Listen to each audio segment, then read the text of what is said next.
those that are coming in. Thank you for those joining us and entering into the webinar right now. There will be a pop-up survey that comes up on your screen. If you could click your current role in education for us, we'd really appreciate that, and we'll get started here in just about a minute.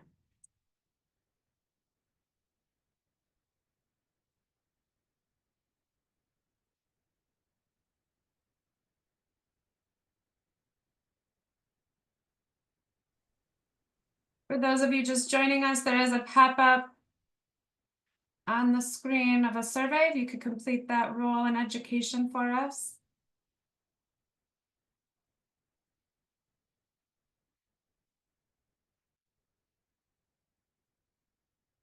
Give it a couple more seconds. I still see people coming in.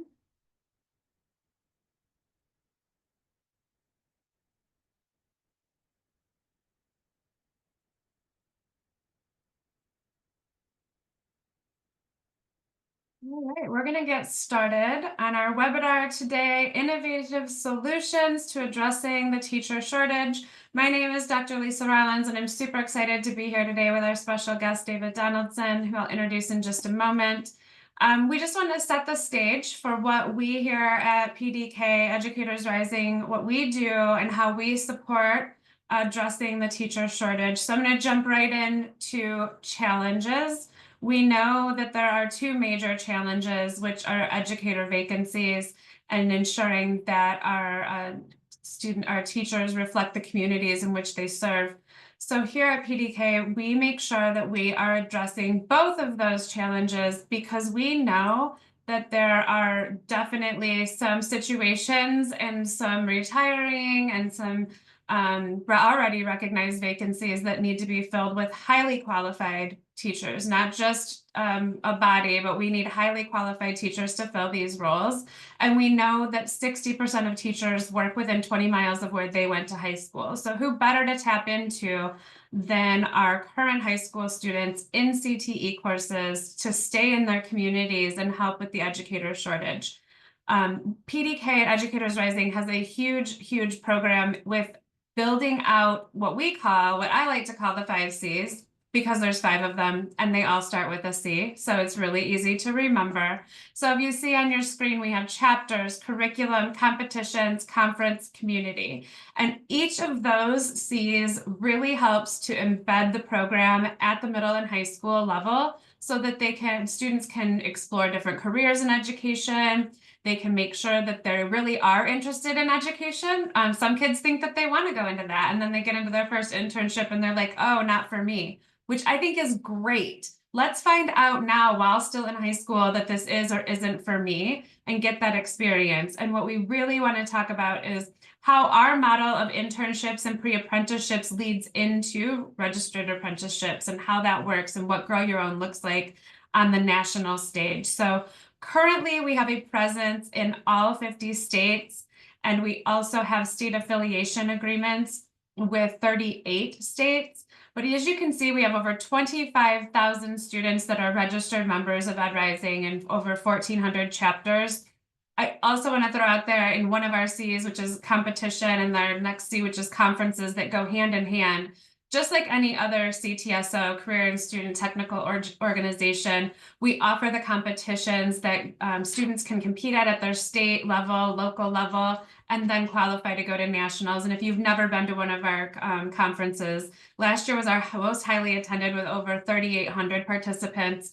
Teachers, students, even parents come to the conference. And I will just say, it is inspiring. It leads my work through the whole next year, just seeing all of the students and teachers that come together. And if you're interested in coming just to check out what a conference is like, we also have competitions that are open to spectators. So you can go in and actually see a competition in action, which is really inspiring and cool. So feel free to reach out to us. Our email will be at the end as well to reach out to us if you're interested in attending the conference and just checking it out. Here's the map. Like I said, we have a presence in all 50 states, and we have state affiliation agreements with 38 states. So, if you don't see your state in dark blue, that means you're not yet an affiliate. So reach out. We can get you to become an affiliate so that you have an intentional partnership with us.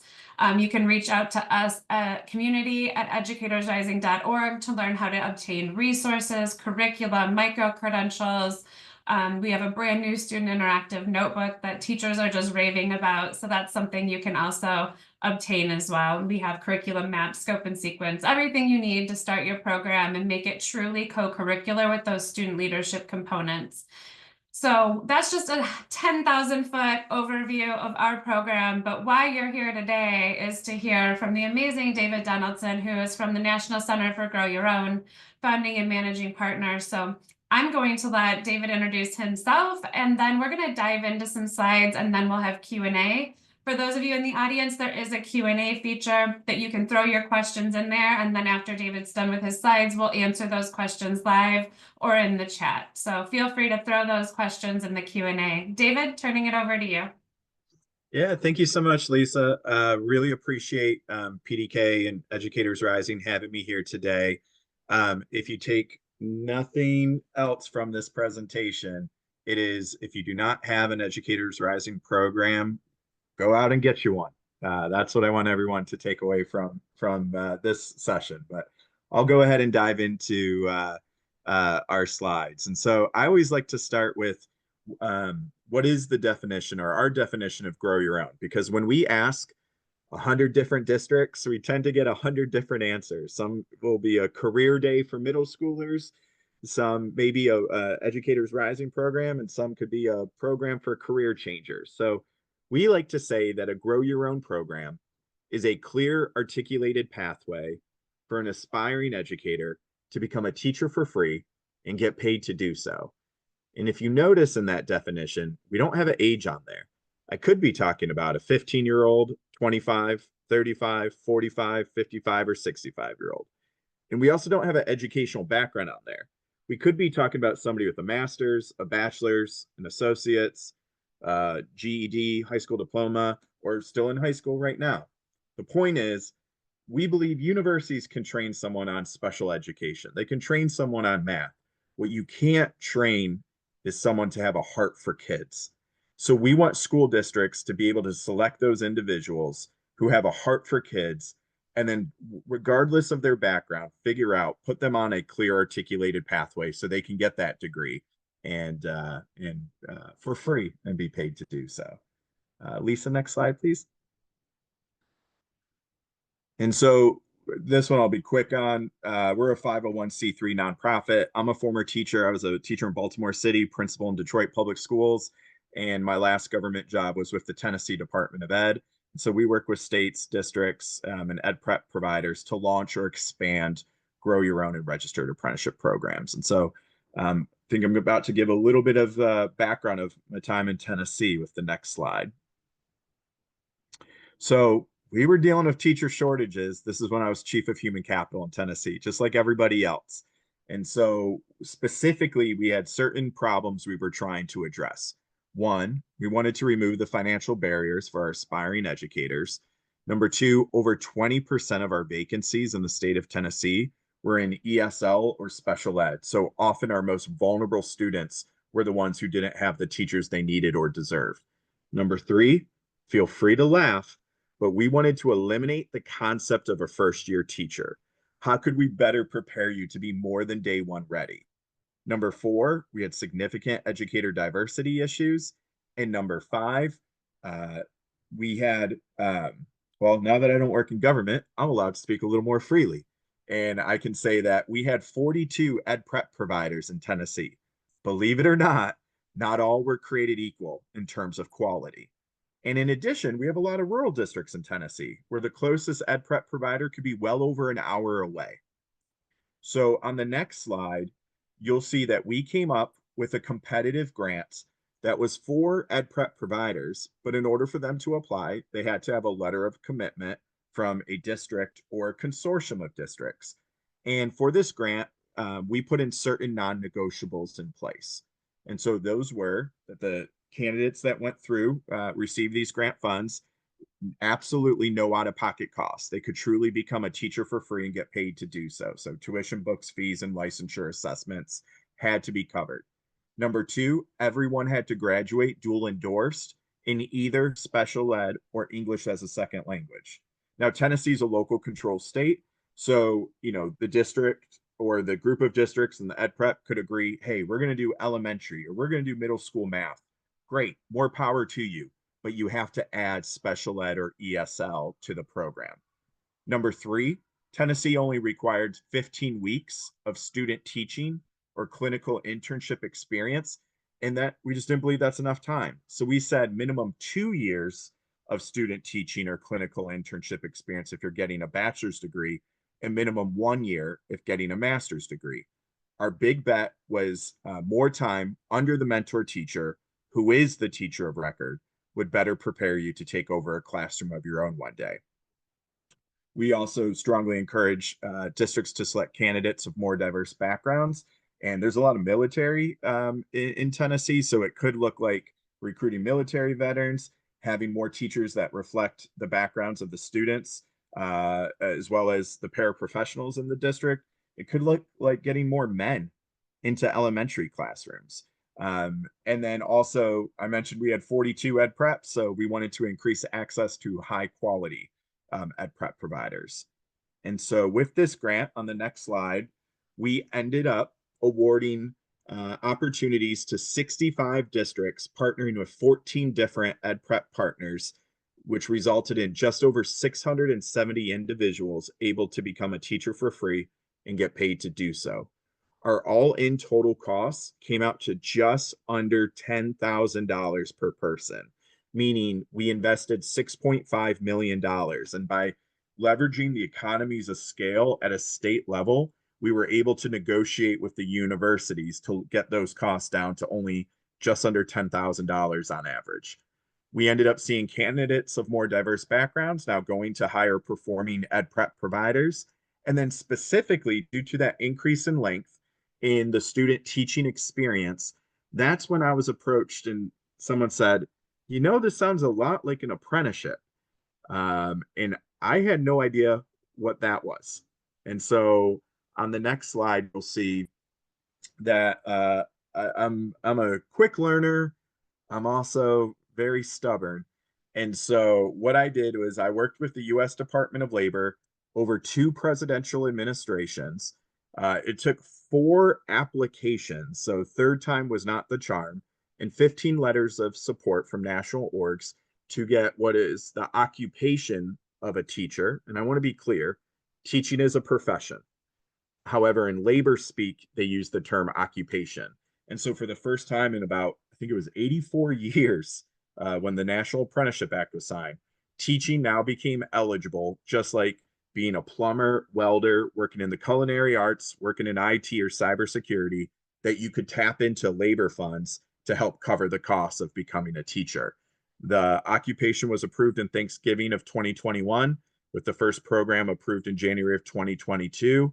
I often like to say that I might be one of the only people you'll ever meet who got both President Trump and President Biden to agree to something. And that was the denial of the application that I wrote. So really good for my self-esteem, but that's why I say I was stubborn. So 4 applications, but we eventually got it done. And so happy about that now. Next slide, please. And so this is the official definition from the US Department of Labor of what a registered apprenticeship is. I will not read this out loud. I'm actually just going to pause here for a little bit as folks take some time to take a look at the definition.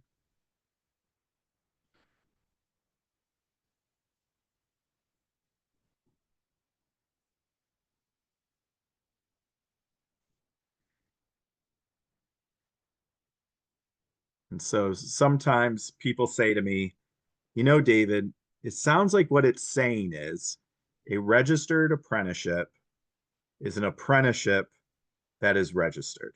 And I'm like, you're exactly right. It's not the most helpful definition. So on the next slide, you'll see we try to translate it into teacher speak. So what's a registered apprenticeship really? We like to think it's the best of both worlds. It's getting that time in an ed prep provider to get your degree or your post-bac license, while also that time under that mentor teacher, the hands-on experience under that teacher of record, which is great. But one of the things that have never, ever, ever, ever, ever, ever, ever made sense to me is why do I pay tuition to a university to then go provide free labor to a school district? And we call that student teaching.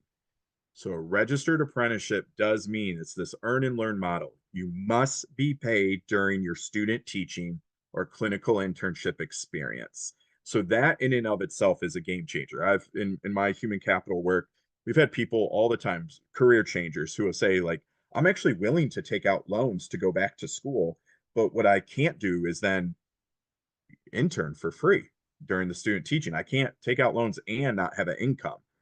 Now, again, in a registered apprenticeship, you must be paid separately. National Center for Grow Your Own, we believe not only should you be paid, but it also, you should have no out-of-pocket costs for the tuition. And everywhere we have worked, we have accomplished that. But I just want to be clear, a registered apprenticeship does not mean it has to be free for the degree. Should it be and can it be? Yes, but I do just want to differentiate the two just out of transparency purposes. Next slide. Um, this one I'm just going to go over very quick. We, for districts that already have a grow your own or like a teacher residency program, we kind of view registered apprenticeships as phase two of a high quality grow your own program. And so if you have an Educators Rising program, you can potentially convert that into a youth apprenticeship or even a pre-apprenticeship. And that would potentially, as a district, might be able to tap into labor funds to help offset costs potentially of your Educators Rising program. Um, Basically, the way we view registered apprenticeship is tapping into labor funds to help with the financial sustainability or expansion of what works. But at the same time, if you don't have a grow your own program or what you have you're not happy with, this is a chance to possibly, take a second look and do something different. Use this as a chance to reset. Yep, next slide, please.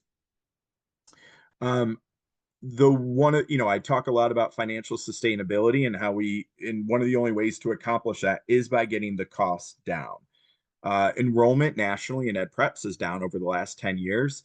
So if I'm a district, they need us just as much as you need them. Also, a part that I left out from earlier is that this works really personal to me. My mom was my school cafeteria worker. She taught Sunday school and vacation Bible school for over 2 decades. She was not able to afford to go to college. And yet, I'm also the son of a West Point alum. And so, if you believe that the military and teaching are both forms of public service, my question is, where is the equivalent of a GI Bill for aspiring teachers? And so, that third bullet, are you identifying candidates who wouldn't otherwise attend? That always reminds me of my mom. There is so many folks out there, whether it's thousands, tens of thousands, hundreds of thousands, maybe more, who have not had the opportunity to fulfill their God-given potential or dream of becoming a teacher solely due to financial barriers. And so for an ed prep provider, they're going to get certain candidates anyway, people who do have the financial means to go to school or whatever it may be. But there's this whole other batch of folks, and we all know who they are. It's the paraprofessionals, it could be the bus drivers, the cafeteria workers, parents, guardians, tutors, whoever. It's those people who have a heart for kids. We just got to remove those financial barriers. And one of the ways we get those costs down is by running a competitive grant process. Next slide, please. And so, it might take you a minute or two to get a registered apprenticeship program up and running. I don't want to mislead anyone on that, but I do want to have this slide in here always because I want to show what can you do today? What can you do today that you can start with while working on designing a registered apprenticeship program? And so I always want to have this funding slide. Now, I was an English teacher, so math is not my forte. But even I think this, if you just bear with me and follow me along for a little bit, I hope this will help. So that average teacher salary in America is $67,000. And that doesn't even include fringe benefits like your health care, health insurance, and things like that. But because I'm not the best at math, let's just go with an even number of $60,000. Well, if you have a long-term sub in that position right now, that typically costs a district $25,000 to $30,000. So I'm going to go with that 30,000 number. 60, which is what the position's budgeted for, You have a $30,000 person in there. That means there's $30,000 left over. That money, where is it going? It usually goes with the CFO, who we like to call the CF no, and we have to help turn him or her into a CF yes, meaning that 30,000 should either be divided into two $15,000 stipends for two paraprofessionals to go and finish their degree, or three people at $10,000 each to get that post-bac license so that they can become a teacher. In addition, you can be using Title II, Title III, IDA funds. Some people may be wondering, how can you use Title III or IDA for this? Well, you may remember earlier in my presentation, I said we require dual endorsement in either special ed or ESL. Well, if I'm requiring dual endorsement special ed, now I can pay for up to 50% of the program with my IDA funds. Or if I'm requiring English as a second language, I can pay for up to 50% with Title III funds. My point is you can mix, blend, braid funds. And this is all before we even get into apprenticeship or labor funding. In addition, state general funds, Perkins 5, and then always leverage available funding at the high school level, meaning let's do as much dual credit, early college type opportunities to get students as much college credit while they're in high school.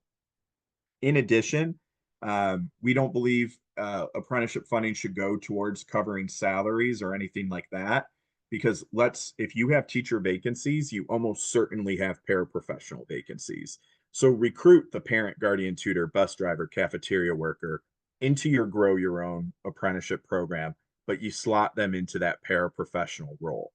That is the best role that then can be used, towards a gradual release model as they follow that mentor teacher. Also, this can be a huge recruitment strategy into filling your paraprofessional vacancies, not just your teacher vacancies, because you can say, come and work in our district for 1 year, 2 years, 4 years, we'll pay for you to become a teacher. Never pay market rate tuition. All things are negotiable, just like we got the cost down to 10,000 on average. And be intentional. This is probably good for this audience here. Be intentional with your high school programs. If you're investing in an Educators Rising program, that's amazing. But what's not amazing is that after they complete Educators Rising and graduate your district, if you do not have a clear articulated pipeline, so because you don't want to lose them. If you're getting students excited about teaching, you got to hold on to them. Otherwise, they have to figure out how to enroll in classes. They have to figure out how to pay for school. They have to figure out, how am I going to pay tuition while working for free via student teaching? So let's not lose those students. The investments you're making in high school programs through Educators Rising now, follow it through with a continuum of your grow your own and leverage registered apprenticeship to tap into that labor funding.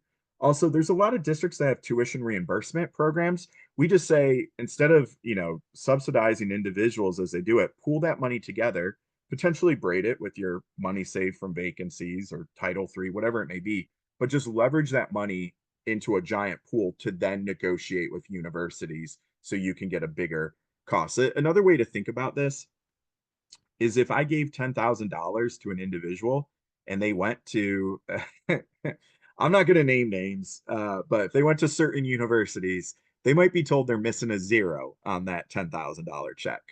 But when you're able to have, 40 people or 50 people and willing to pay $10,000 each, it's amazing, again, how universities become quite flexible.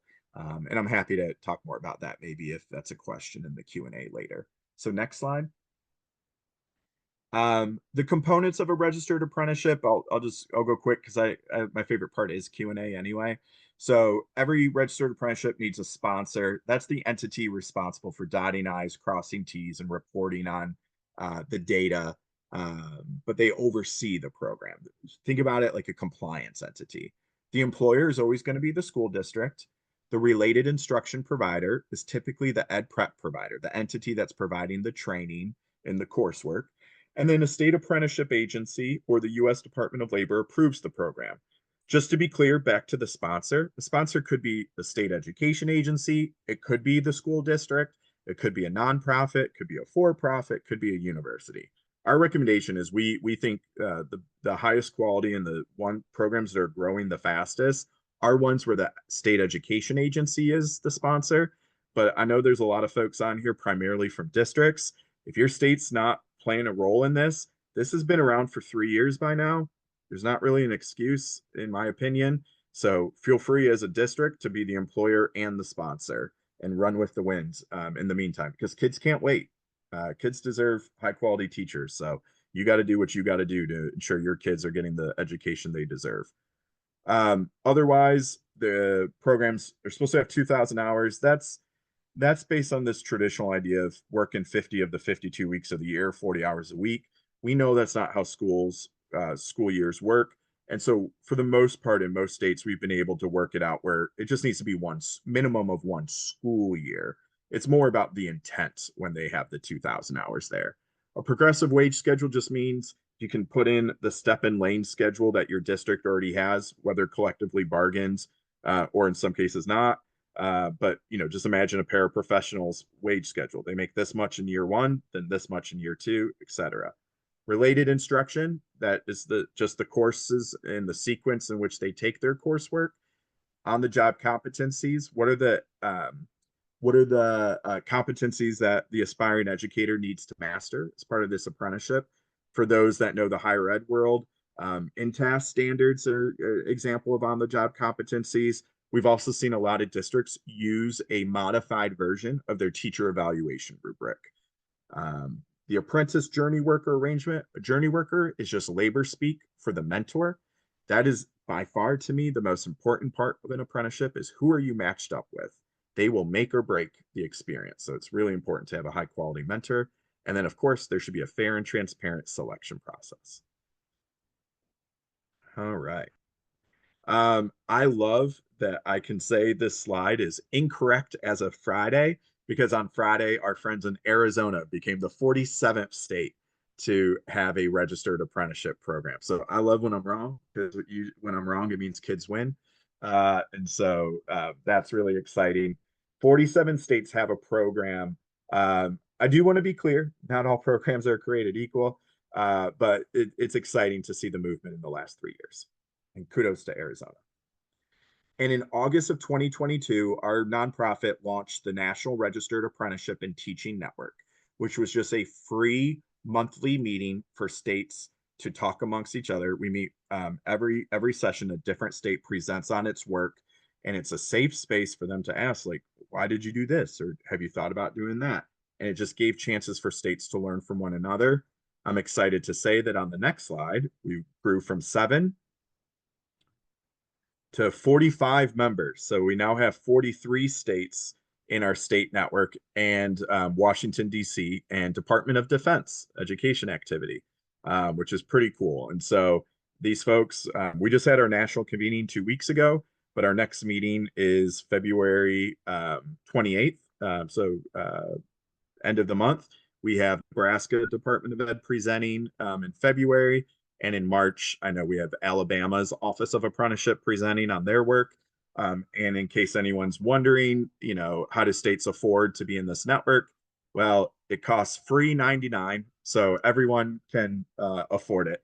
And my apologies, I live in New York City, so you may be hearing that paramedic just drive by, but that just adds to the excitement of 45 states or 45 members. We also have a district network as well, and my contact information will be available at the end. So if you're a state agency or work at a state agency or work at a school district interested in joining our monthly meetings, again, completely free, shoot me an email and I'll get you the form. Oh, I'm sorry. Next slide. And yeah, there's just been a lot of national coverage, which is really exciting, including not just in education journals, but also Washington Post, PBS, NPR. So it's been pretty cool to see the excitement. And I think with that, I think I only have one more slide, which is just, yeah, that's our info. Lisa, I have a slide after this that I'll only use depending on Q&A. So I just want to say thank you for everyone's time. Thank you for Educators Rising. And again, if you take away one thing, get Educators Rising into your school. Lisa, I'll turn it back over to you. Thank you so much.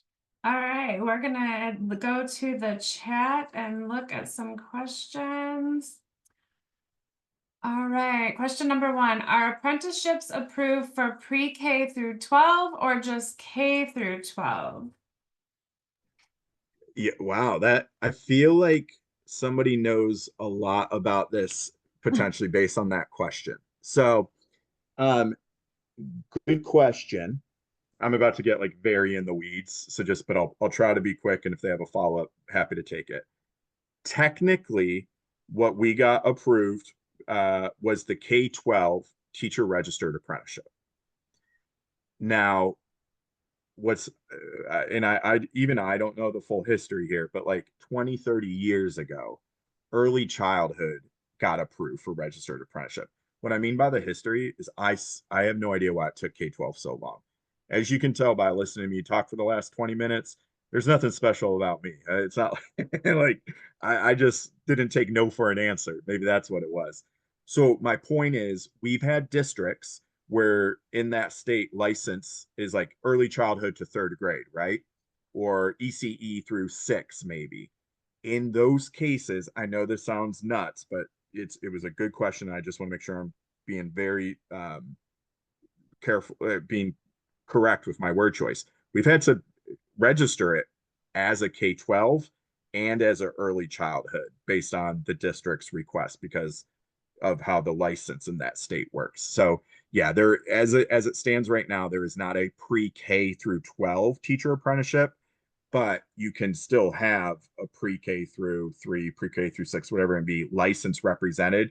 You just have to register the program literally as a K-12 and then separately as an early childhood. I know that sounds so repetitive and redundant, but that is just the way it's set up right now with the Department of Labor. Thank you for the question. Yeah, great answer. Great answer. All right, next question. Do you have any data on the numbers of STEM graduates from registered apprenticeship programs? I do not personally, but the U.S. Department of Labor would likely have that. What I can tell you is, as of February 3rd, it's just over 680 individuals, I believe, have completed a registered apprenticeship program in K-12 teaching.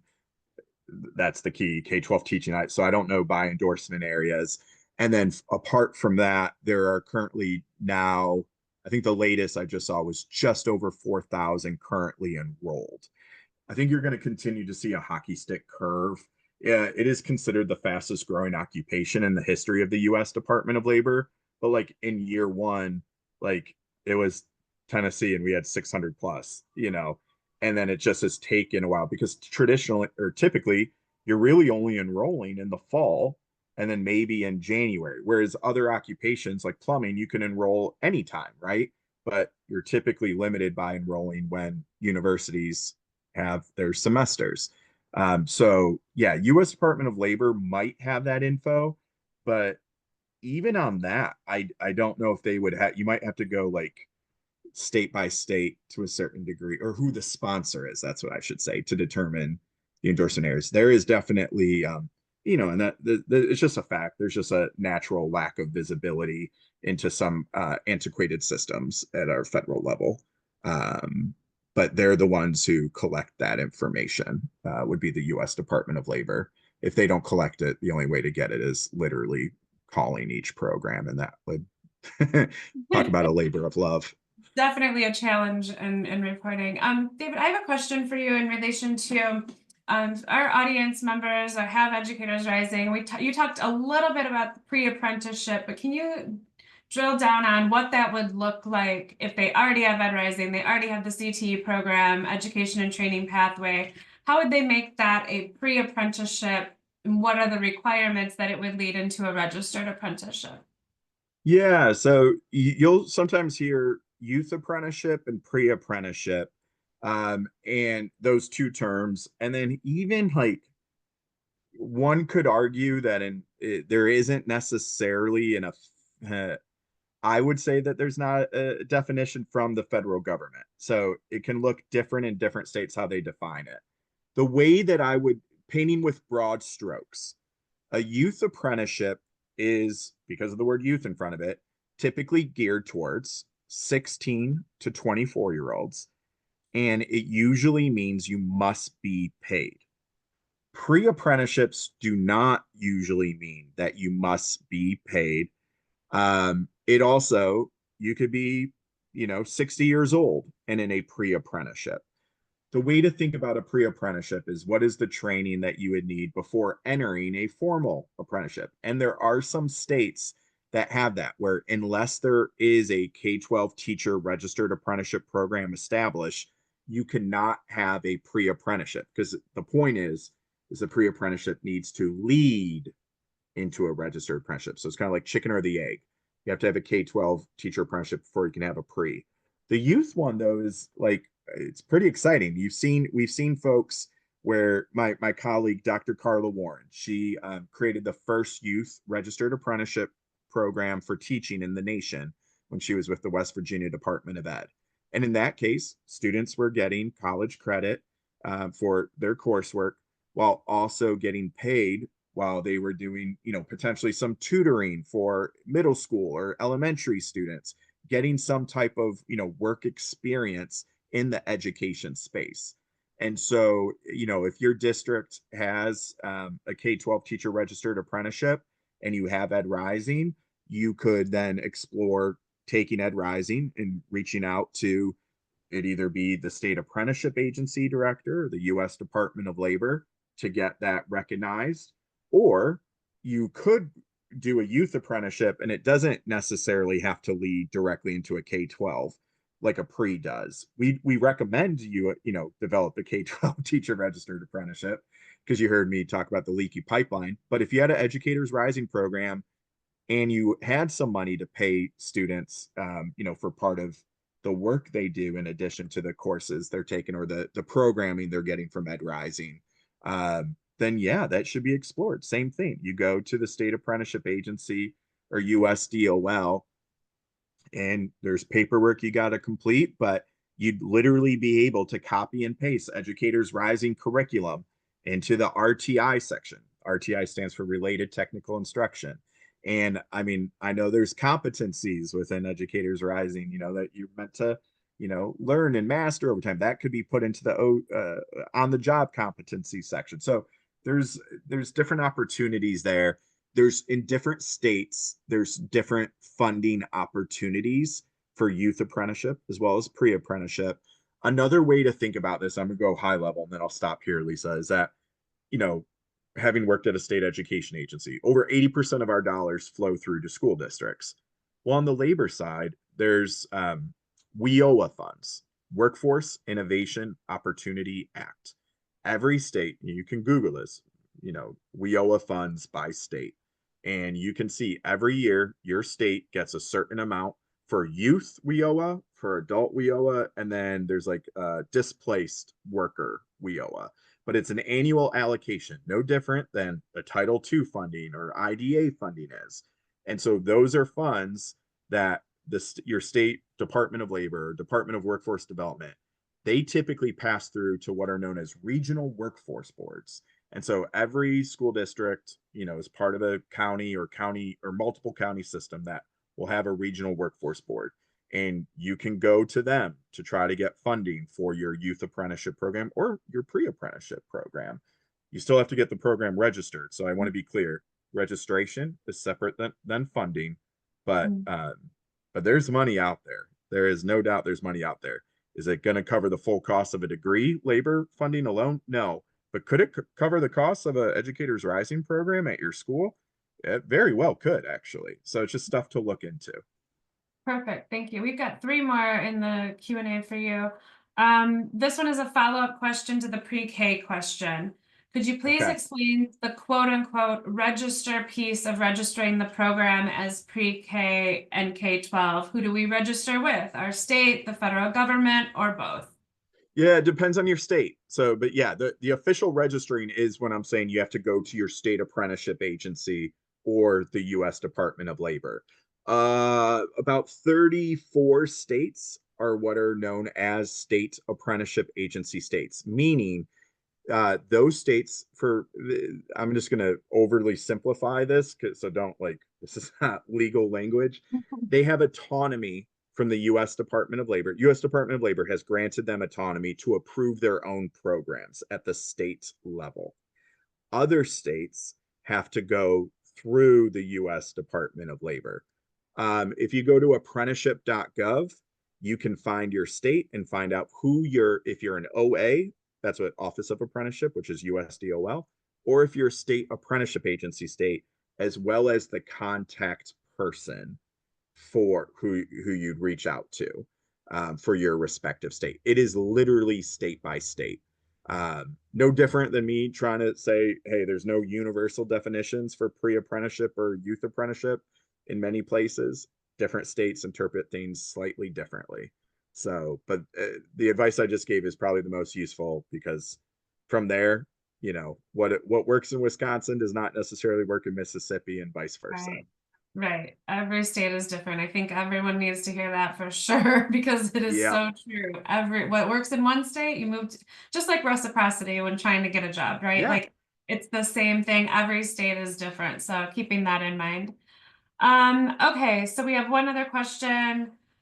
Okay, that you just answered one of the questions without even knowing it. There you go. And the Uh, next question is, do community college students qualify under the youth apprenticeship program model if they meet the age range? yeah, they absolutely could.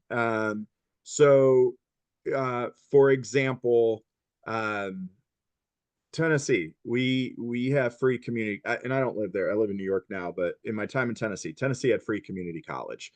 And so for us, and I get some people who might disagree with this next statement. That's okay. I personally believe English 101 is English 101, meaning why would I pay a 4-year university 10 times the amount when I can get the same course at a community college? I say this as a former college dropout who, when I did go back, went to a community college and it changed the trajectory of my life. So I'm a little biased. And I have fancy degrees now, but I will always take pride in my Schoolcraft Community College associate's degree, which their claim to fame is undefeated in football since 1962. And that's because Schoolcraft was formed in 1962 and they don't have a football team. So we're undefeated technically. All that being said, whether it is a youth apprenticeship, that could count because to your point, as long as you're within the age 16 to 24, or even a pre-apprenticeship. My point is to say in Tennessee, any of our funds, so when I mentioned 6.5 million we invested for the 670 people, 10,000 bucks a pop, we only paid for either a 1-year master's or your junior and senior year. So the first program ever approved is Clarksville Montgomery County Schools, which for context is about 45 minutes north of Nashville, and Austin Peay State University. Well, Austin Peay State University partnered with Nashville State Community College. Oh, sorry, I got thrown off by the slide there. We partnered with Nashville State Community College for their program. So in Nashville State, again, it was already free to begin with in that case, but that could have, if they wanted to, they could have tapped into youth apprenticeship dollars potentially, or even potentially pre-apprenticeship had it existed. It just wasn't in that case, it just wasn't necessarily needed because tuition was already covered. And in this model, specifically Clarksville and Austin Peay, the apprentices were employed as paras all the entire time. So even in their freshman year, they're employed as a para. So the district didn't need extra money because they already had, the positions vacant that the apprentices were filling. But yeah, you could tap into, and I'm a big fan of community college. So absolutely. And we see in some states, they'll have a paraprofessional license. And so you'll see somebody do a 2-year, like freshman, sophomore year is a paraprofessional registered apprenticeship. And then Mhm. junior, senior year is the K-12 teacher registered apprenticeship. So it's almost like stackable in that Yeah. regard.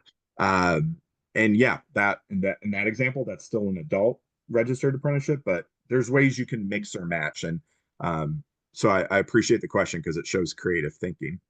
You Yeah. could also do youth apprenticeship with a community college while they're still in high school, right? And be doing, dual credit type of stuff, or Right. dual enrollment, for Yeah. example. All right. Thank you so much for all of your input. Thank you for all of the questions. Our website is on the screen right now. We also have a QR code if you're interested in more information about our program, our resources, getting connected with David, anything that you might need, or like me, 3 a.m. thoughts where you're like, oh, I should have asked that question, feel free to reach out. You can reach out to educatorsrising.org's website. You can reach out to community@educatorsrising.org. Anything that you need. And if you're interested in just starting a chapter, again, it is free for teachers. It is $15 for a national student membership. Anyone can start a chapter and make it co-curricular and be intentional about the Grow Your Own programs that we offer in partnership with the information that David's provided on registered apprenticeships. So if you're interested in anything that we have to offer, anything that we talked about, please feel free to reach out. There is going to be a short survey on your screen if you could fill that out for us. And David just dropped his email in the chat as well. So we're super excited to continue this work with David. If you haven't been to the National Convening of Registered Apprenticeships, it was amazing. I attended, a lot of people that I know attended, a lot of community college partners, a lot of higher ed, a lot of departments of state. So feel free to reach out to us with questions. And again, thank you everybody who is in the audience and all of the questions that were asked. We're super excited to continue our partnership with the National Center for Grow Your Own. Have a great night.